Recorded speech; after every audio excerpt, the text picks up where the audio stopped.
Goeiedag, ek is Eddie Goldberg. Hierdie oordeenking is geskryf deur Gert Berning. Te sterf vir mense soos hulle. Tydens die oorlog in Vietnam het 'n jong man opdrag gekry om 'n groep soldate in 'n aanval teen die magte van die kommunistiese Vietcong te lei. Eendag is hy en sy manne deur 'n bataljon van die Vietcong oorval. Behalwe vir een, kon hy al sy manne na veiligheid bring. Die soldaat wat agtergelaat is, was ernstig gewond. Binne hul loopgrawe kon die jong luitenant en sy manne hoor hoe hul gewonde kameraad kreun en om hulp roep.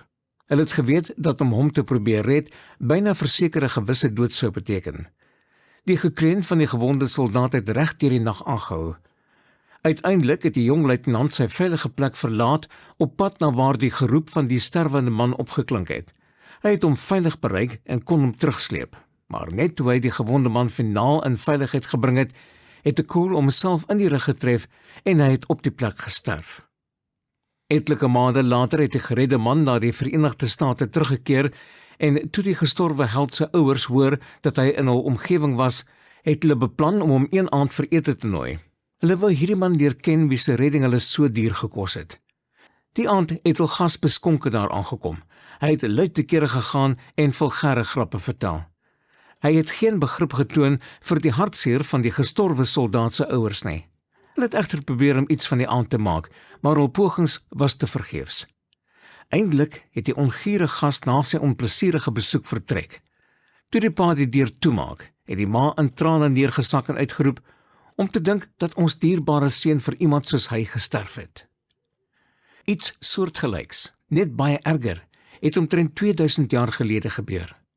God, ons Vader, het sy seun Jesus na hierdie wêreld gestuur om ons te kom red. Maar met Jesus het gebeur wat reeds 700 jaar voor Christus se geboorte voorspel is, Jesaja 53 vers 3 tot 5. Hy was verag en deur die mense verstoot, 'n man van lyding en wat pyn geken het. Oor ons oortredings is hy deurboor. Die straf wat vir ons vrede moes bring, was op hom. Jesus sterf aan die kruis om ons te red, maar soos met die geredde soldaat vroeër, leef ons soms asof dit niks is nie. Ons mag nooit met ongeërgdheid daarop reageer asof Jesus se lyding niks was nie. Ons moet sê, ek is die rede vir u lyding en sterwe aan die kruis. Vir my het u daar gehang. Vir my was daar die wonde in die doringkroon. Daar het u in my plek die straf vir my sonde gedra, sodat ek vergewe kan word en vir ewig by u kan wees. Dit was God se eie reddingsplan.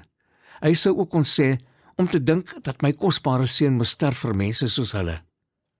Maar deur God se liefdevolle genade vergewe hy almal wat Jesus aangeneem het as hul persoonlike verlosser en hy maak hulle sy kinders. Hulle word deel van God se familie en hulle vier saam met hom fees.